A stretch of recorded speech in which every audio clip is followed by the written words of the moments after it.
So, good evening, everyone, or good afternoon. I don't think there's a more suitable day than today to hold this discussion, which is both fascinating but also at the very heart of this country. But on this day, after the dramatic ruling of the High Court of Justice, and I believe that we will understand the implications, both us and the political echelon, we will understand it later.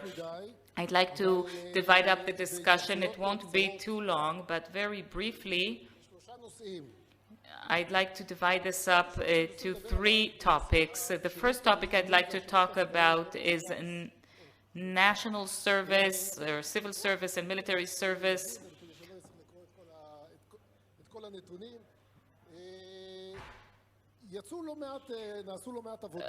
Quite a few papers and studies have been conducted and a lot of data has been made public, and I'm saying this quickly because you can see it on the screen. We're talking about 14% of the population. We're talking about a conscription rate of between 6 to 10% in comparison to 88% in the general population. According to the class of 2022, we're talking about 41,000 yeshiva students who are at conscription age and 64,000 yeshiva students who are at the age of reserve duty. That's the, like I told you, if we look at the number of soldiers that the military is missing, that the military claims it's understaffed, it could have definitely covered that. But the question is, how do we do this correctly after so many years that we didn't deal with this issue?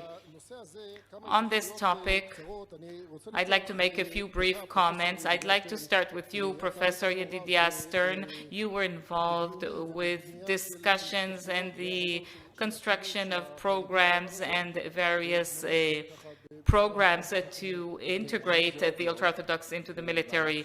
Yes, today is yet another day in the process of 20 years at least of increased chaos in the relations between the Orthodox, the Israeli society, and the military. It's an important day, but it's also not that important. It's important because I think that 80% of the Israeli population, through the 8 judges, have put it on the table and have said clearly, end of story. And I'd like to explain what it means, end of story. Until this day, every person, including the person who just spoke on stage before us, anybody who received the option to devise a coalition, there was a regular deal.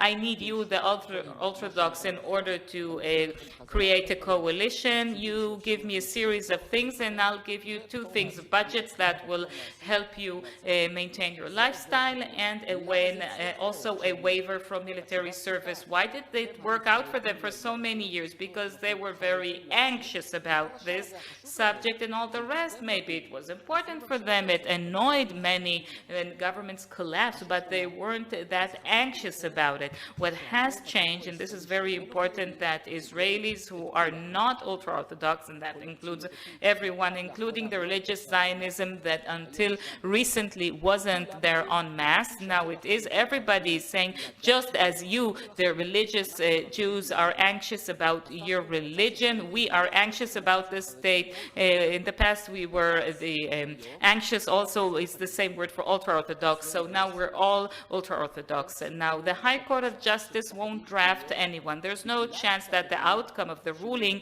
will be any change in the situation because of the ruling. But if the people of Israel will follow the ruling and will turn it into something tangible by making sure that no one can be elected in Israel if they do not provide a just and practical solution, unless there's a change. And what is the change? There's no point in threatening with sanctions that cannot be implemented. It would hold the rule of law in contempt. If they'll try to send everyone to prison, it won't fulfill its goal. They will turn all the ultra-Orthodox Jews to Satmar Jews, and that means people we have no dialogue with. There's no need for that. We need to come up with a practical, feasible solution. I work a lot on this. I'm part of the team that's coming up with such a proposal to draft the numbers. Excuse me, these are not the actual numbers, what you just read here. Every year, 12,000 young men turn 18, 12,000 young men.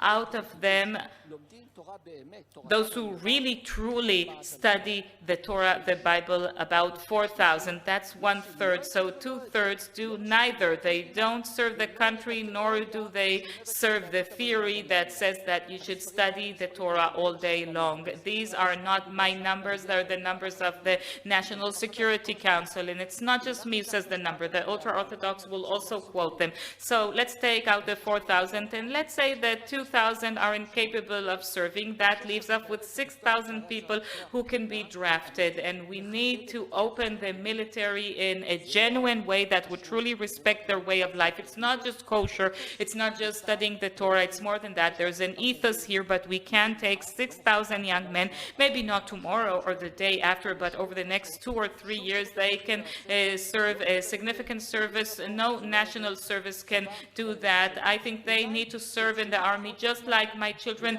Maybe they won't be in combat units. Maybe their service will be shorter. I'm willing to accept that, and maybe they can complete it later in reserve duty. But we mustn't. In politics, we mustn't vote for anyone who doesn't stand behind this. Thank you very much. Professor Stern, Eyal, you've established and you're leading one of the most impressive organizations in Israel, Brothers in Arms, and you've been almost everywhere. He deserves your applause. He's also an honorary doctor of the Reichman University. He received his honorary doctorate 2 weeks ago. So we'd like to hear from you because you're leading or waging a very insistent battle here. First of all, we must say that the protest works. The ruling of the Higher Court of Justice, Brothers in Arms, and other organizations, we've all submitted the petition, and the ruling of the Higher Court of Justice says that as of June of last year, there is no law. And if there is no law, it means we need to draft. We have numbers. It doesn't matter if it's 60,000 or 80,000. So the protest works, and the people involved in the protest should raise their heads high and see that it works. And when there is no leadership, there is a democracy. And this is what we constantly fought for, democracy. And I think that after October 7th, the state of Israel needs to completely reset itself. I agree with what's been said earlier. We have to fix and correct, repair this country from the root. There aren't any long-term plans. They knew a long time that this law was about to expire, but there's nobody who is repairing or trying to repair. We have a leadership that doesn't know how to manage. It doesn't know how to lead. It doesn't know how to set goals and how to design plans for the future. It simply isn't happening. It's all bluff and trying to put out fires. All they're thinking about is how to deceive the citizens. We need to completely reboot ourselves and to look years ahead, because even if we don't recruit, I mean, Israeli society cannot carry this burden any longer. Today, the Minister of Defense, the head of adjutancy, and the major generals need to issue warrants in order to try to start and manage this country, and we truly need these people with us.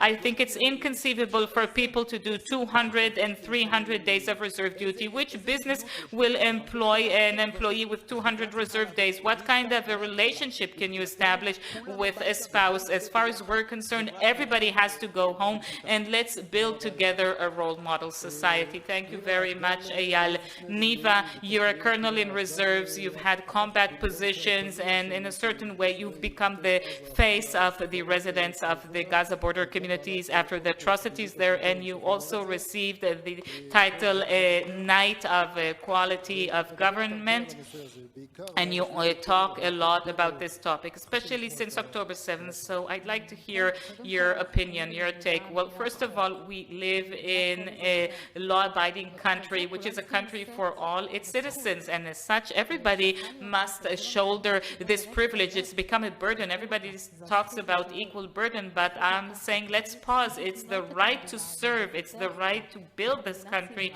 to develop it. We are a young country, and what comes out is that this privilege, because of reality, becomes a burden. People who serve, both men and women, are the ones who also go out and work, and they they are taxpayers, and most of the tax money does not return to them in order to build whatever needs to be built in this country. And at this, we need to pause at this basic stage. After October 7th, we saw that everything that people said that was correct, incorrect, or inaccurate, it, came knocking on our doors and murdered us. Let's, call a spade a spade. 64 of my friends from Kfar Aza were murdered and 19 were abducted. 5 are still in Gaza. And in order to bring Gali and Ziv and Keith and Emily and Doron, these are only the 5 from Kfar Aza, but we have 120 hostages we need to bring back. And in order to do that, we need to act. And, it all comes ultimately it all comes down to this math. In order to protect our borders, we need an X number of tanks, airplanes, and people. We need an operational system. We need an administrative system that needs to work at it. And the reality, the reference threat over the home front has become more difficult. And this is why their response needs to be broader. And we can't just give birth to 18-year-olds now. So there's an urgency to the matter. So we need to take whoever is here. And we see people who are enlisting in the 3rd or 4th cohort. And the civilian system, the economic system is collapsing because people need to do so much reserve duty. The resilience, we're not talking about resilience, but in order to create resilience in the home front, we need that as well, and we don't have it. And all that needs to be done now. Actually, not now, yesterday, and I haven't even started talking about the rapid response squads, and everybody's talking about going into the enemy, but the buffer is inside the country. Our boundaries have, been diminished. Have you tried traveling to Manara, Avivim, Kiryat Shmona? It's like they don't exist, so we need them now. So there's an urgency of an operational reality, but also then this urgency of an economic, financial reality, but also the urgency of the structure of this country that everybody needs to be involved in. And I welcome the decision, and everybody needs to go to work now. Thank you. Moshe Kahan is founder manager of Pardes, an amazing organization. I don't know if you know.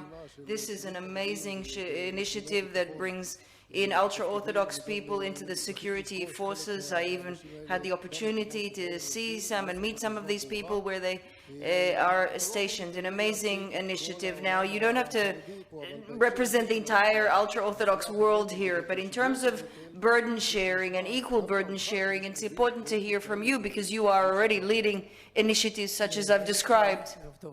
Good evening to Lior and my colleagues here on the panel and dear guests.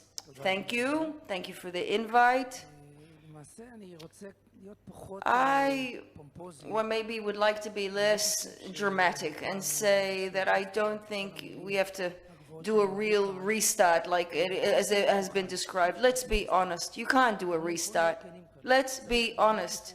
You need to act the best way you can, the smartest way you can, in order to improve the best way we can our situation, because our situation is bad. It's catastrophic. But being dramatic about it won't be enough. You have to act. So I would like to give you a framework for this.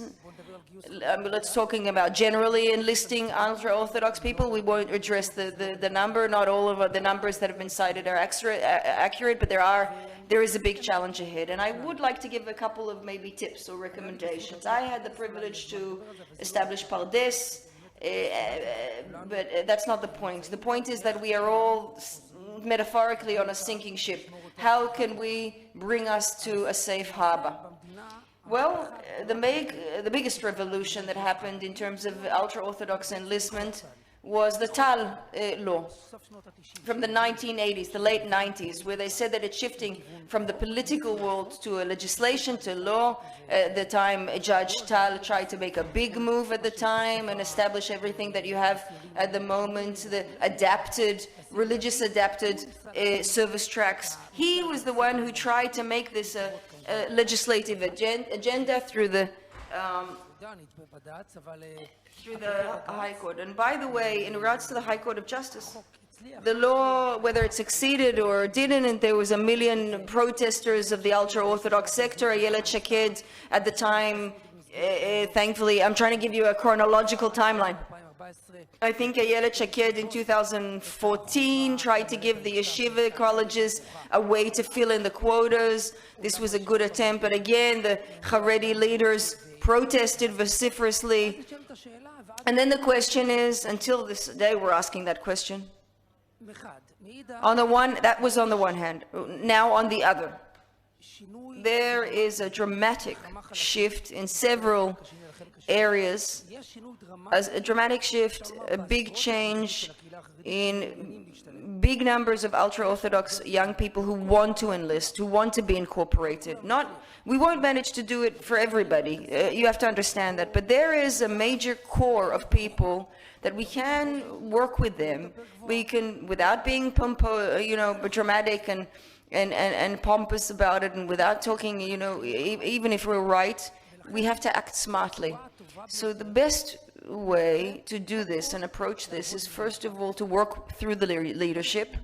In politics, you have to work whoever the leadership is, whatever you think about them, because if you don't work with their leadership, nothing will succeed. You work with the leadership quietly, openly or covertly.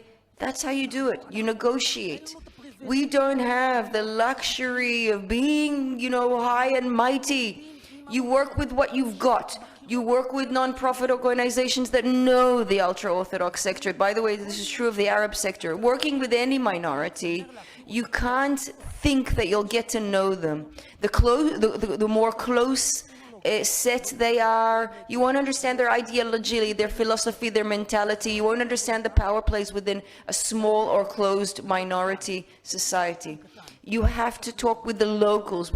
You have to reduce the age of the exemption. That has nothing to do, by the way, with the number of people. You have to bring the Haredis either to the military. Some will go to the military, even be beneficial to them. It'll make them money, and it would be good for them, and it should be good for them. Why not? And in that way, we'll manage to bring more people. Well, not all of them, but more. We'll always improve. This entire country is constantly trying to improve.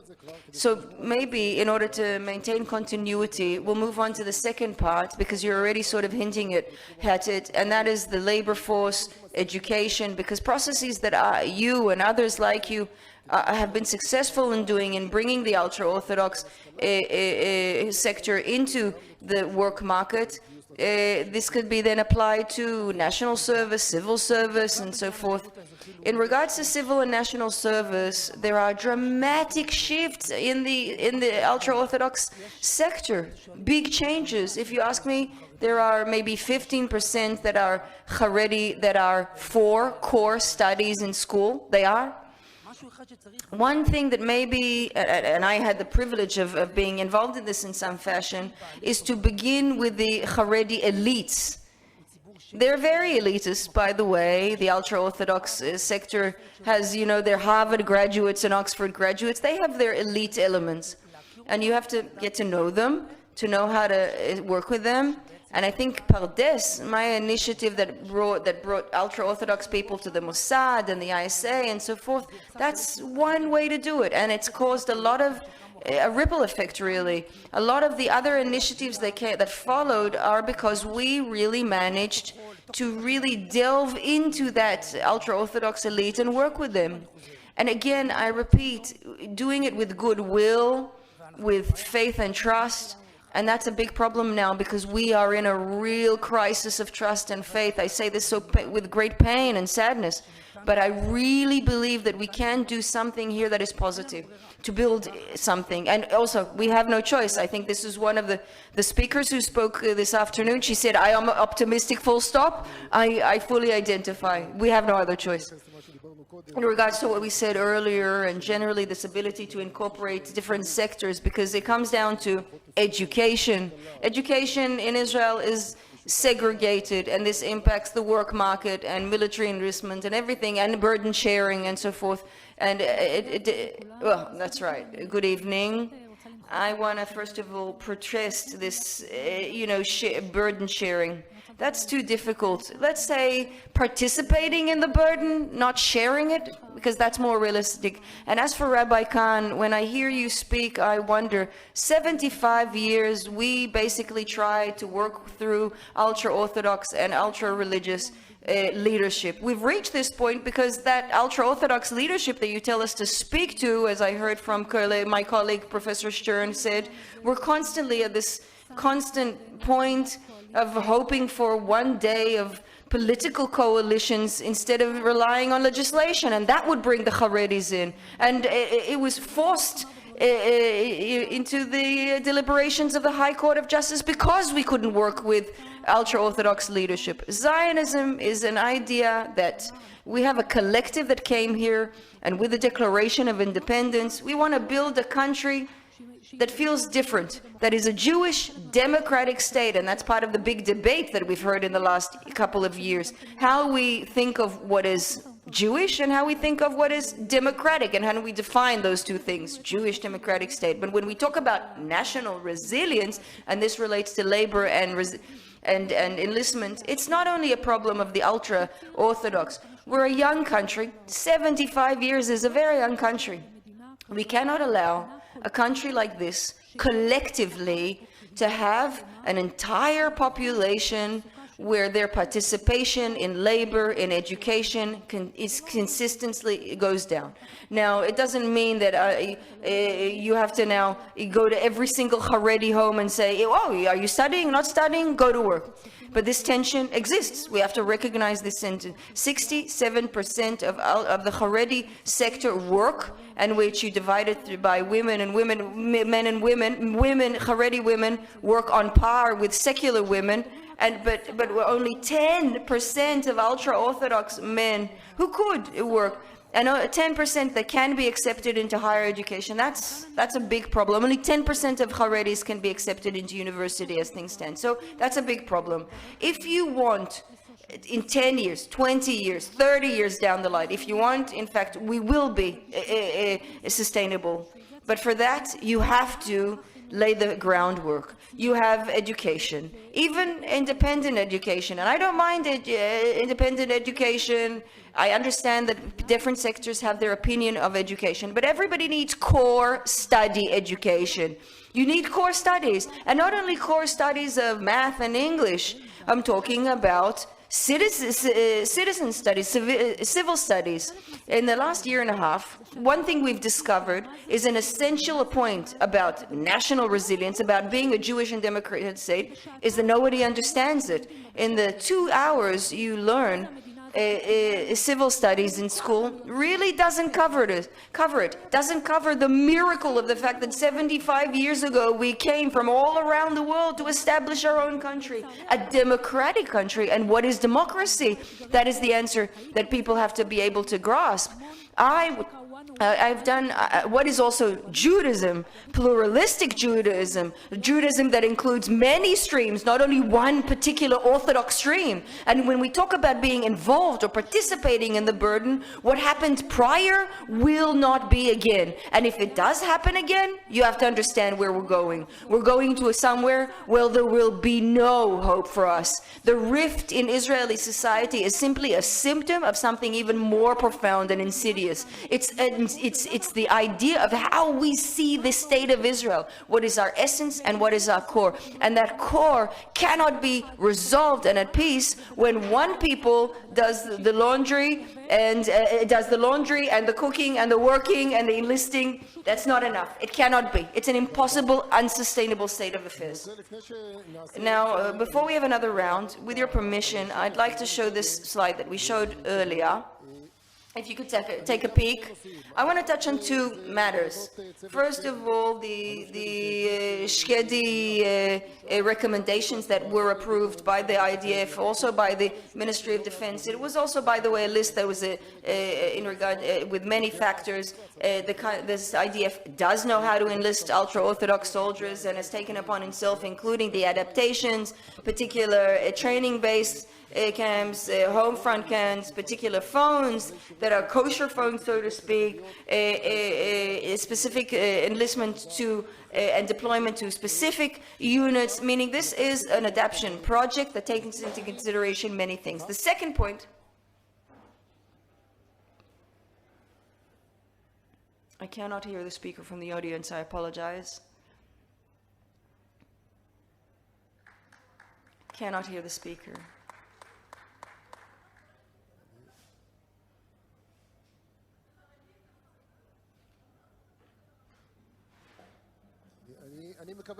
I accept your remark. We're obviously in this country is going through a process, but let's get through the first hurdle before you make us tackle all the others. But the thing that I think that is important to note in regards to employment, according to the chief economist of the IDF, the data, almost all reservists in the IDF are working people.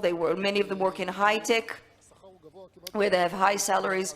By 50% of the overall people, the hundreds of days of reserve service thus far, apart from the enormous burden that they personally carry and on their places of employment, and we've heard about this today, the closure of hundreds of thousands of small businesses, the burden of taxation that is climbing more so for some sectors and less so for others. So I would like to talk in this regard and maybe give a sort of final round for this panel. My question is, apart from the specific context of enlistment to the military or national service and equal share, burden sharing and all of that, at the end of the day, we have to create, as you just said, one nation, one state, and we all know, the Rivlin tribal sort of theory. We can't be different tribes. We have to be one people. The military, the IDF was the people's army for many years. It's hard to think about it as the people's army anymore. But when we talk about connectivity in Israeli society and cohesion and how we build a society here that functions together, all of these elements are vital. So it's important for me to hear from each of you, from your perspective, and hear what is your vision. How do we move on from here towards unity? How can we take this country and build something new, something better, with a better future for the state of Israel? Eyal, please, if you would start. Let's take things back a bit. In November, had we started to already enlist Haredis, and they should have enlisted, because we went through a terrible massacre, they would have already by now completed their basic training and be very helpful. You need to be very bold and brave here. I'm sorry, I cannot hear this lip service. We'll talk, just talking. 25 years. A hand has been reached to you and people have been begging you, we need your help. We cannot survive without this help. You have to participate. You have to be involved. You have to share in the burden, and you won't listen to anybody. You won't. There should be Haredis already enlisted now, and no one has ever listened.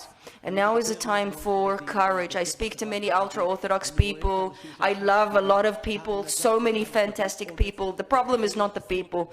Ultra-Orthodox leadership has to change its position. Otherwise, we will never move forward. We'll be able to bring this society together. We can talk about the exemption age and argue about it, fine. But one must understand that you cannot win together and then die alone. We all have to enlist to fight for this country. We have a war on 7 fronts. We've heard that 100 times today. So please open your eyes. Listen. We need help. We have to work together in order to meet our challenges. This needs courage. Second, we reach the High Court of Justice again. I'm not being dramatic. I'm not being pomposing. I talk to people every day, and I'm telling you that the Prime Minister is not doing anything and so busy with delaying tax.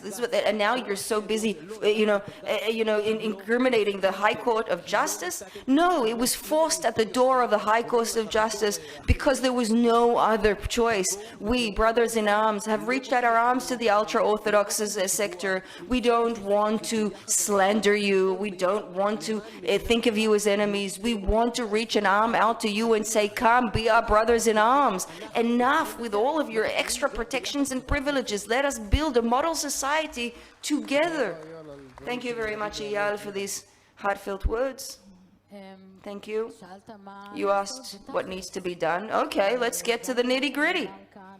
First of all, I very much identify with what you said about leadership. We talked to ultra-Orthodox leadership for years. I, as a security expert, I understand a lot about the incorporation of various minorities in the IDF. What I hear from the ultra-Orthodox sector, maybe it seemed initially odd, but this is actually quite true. Their great fear is undermining their ability to get married. And it may sound funny to us, but it's not funny to them.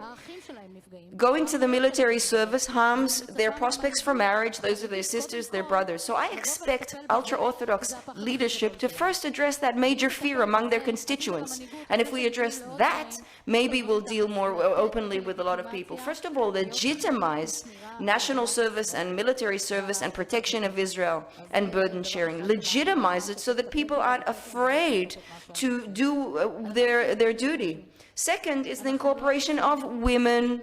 We do not want to create two possible implications. First of all, as it's been shouted out, Haredi women, ultra-Orthodox women, are also a factor that has yet been undiscussed. And second, women cannot be harmed. We are in a process, and we've seen this since October 7, where women are enormously important in decision-making process. We saw female combatants. We saw female military professionals, whether it's we've seen with a problem when in the decision-making echelons there are not enough women. We've seen that as well. So we cannot have an inclusion of ultra-Orthodox soldiers in the IDF and an exclusion of women. We cannot go back in time and regress. Another point that's important is to turn to us. I mean, you can talk to about leadership. You can say that's to blame, he's to blame, she's to blame. But at the end of the day, we're the ones who vote at the ballot box. And if you don't come to the ballot box and make your voice heard, we are to blame. So go out, learn, go to Knesset committees. Today at 6 there is a Foreign Affairs and Security Knesset committee deliberation. Come and see it, come listen. We are the sovereign. And they have gotten a deposit down, a deposit payment, and that is the thing that should cover the basic expenses for the beginning stage of this big change. And one thing that I want to add, by the way, a mother of a hostage said to me, what happened with the terrorists of decision instead of the decision makers? And then she saw that her funny wordplay, in fact, it was inadvertent, was in fact very, very true. Yeah, we say Shpak instead of Shpak. That's the big joke that we used to have. Look, the ultra-Orthodox have existed since the establishment of the State of Israel to this day as a minority, segregated group. One thing happened, though, is that they became, at least in terms of the enlistment numbers, they will be 20% of the enlisting class. That's not really a minority. There's a lack of coherence between how they see themselves and how they are in fact. And the tragedy of this is that there is no ultra-Orthodox vision that relates to how we will preserve our culture when we are no longer a small, segregated minority. That's the big question.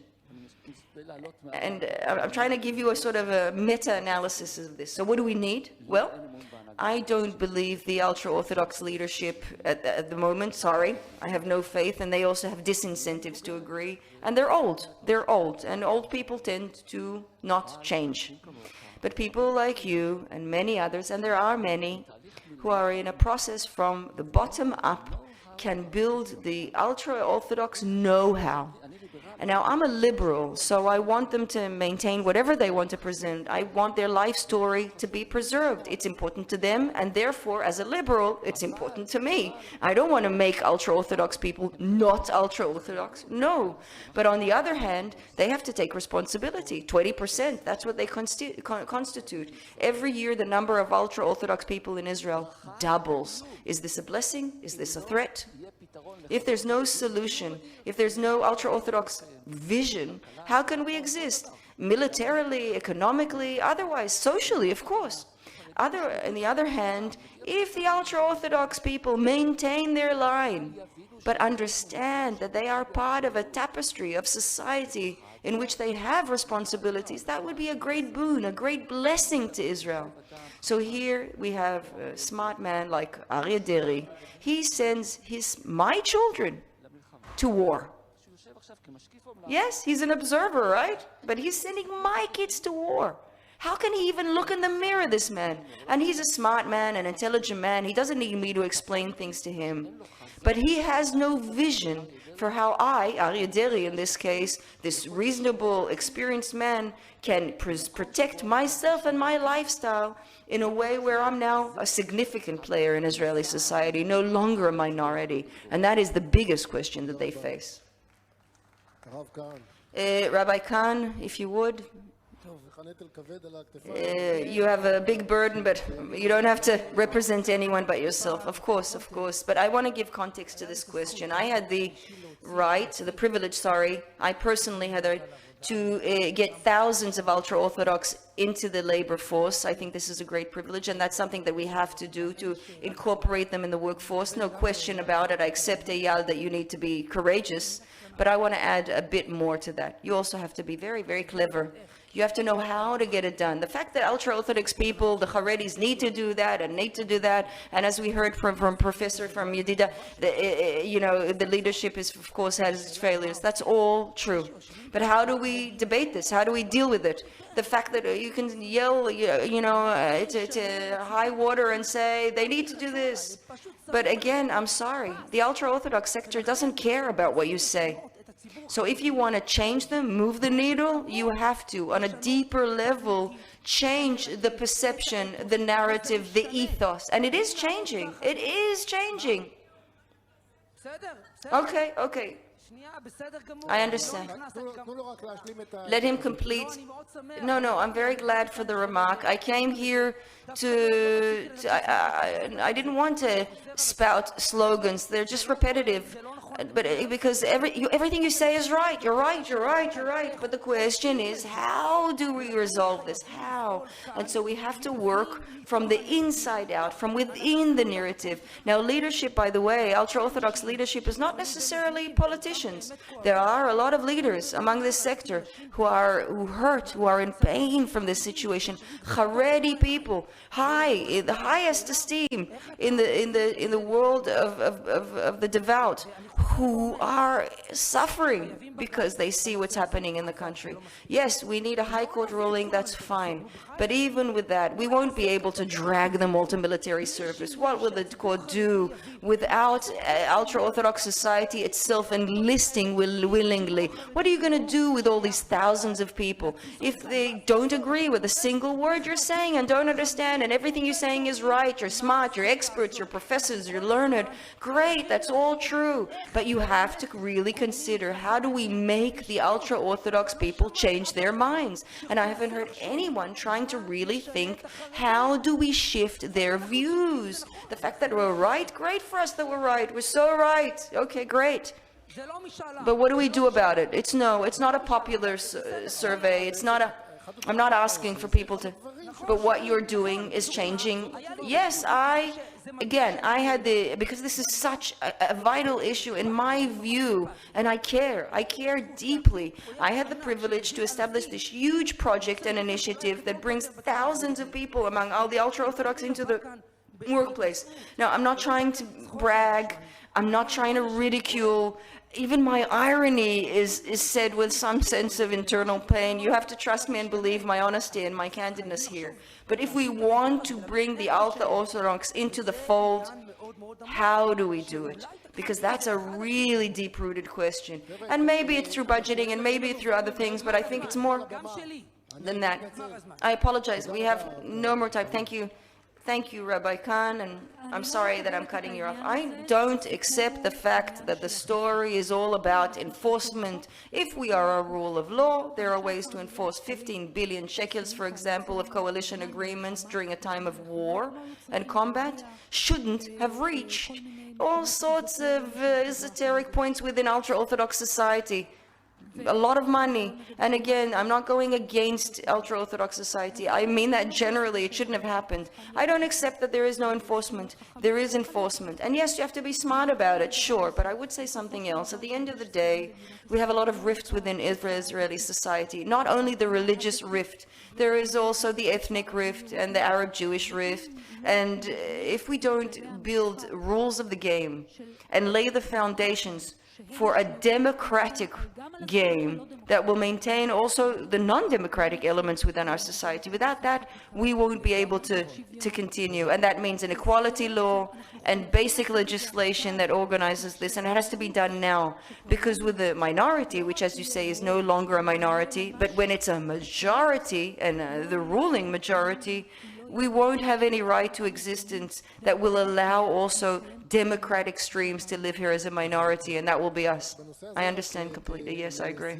So in summary, because this is something that I've dealt with a long time, and I've said this initially, the state of Israel, or the leadership, has to know how to build an Israeli identity. We don't have an Israeli identity. We have an Arab identity and an ultra-Orthodox identity and a Jewish secular identity and a Jewish Oriental identity and a Jewish Ashkenazi identity, many identities, but at the end of the day, mostly because of politics, we have only more rifts and divisiveness, and without us taking it upon ourselves as a profound strategic process, our identity, I don't think we will continue to exist. I think with that everybody can agree. I'd like to thank everybody for this fascinating and brave and courageous discussion, particularly on this happy day. Some people think it's a sad day, but it's certainly a dramatic day and a watershed moment in the issue of enlistment. So I thank you all for your opinions. Thank you all for weighing in with being with us.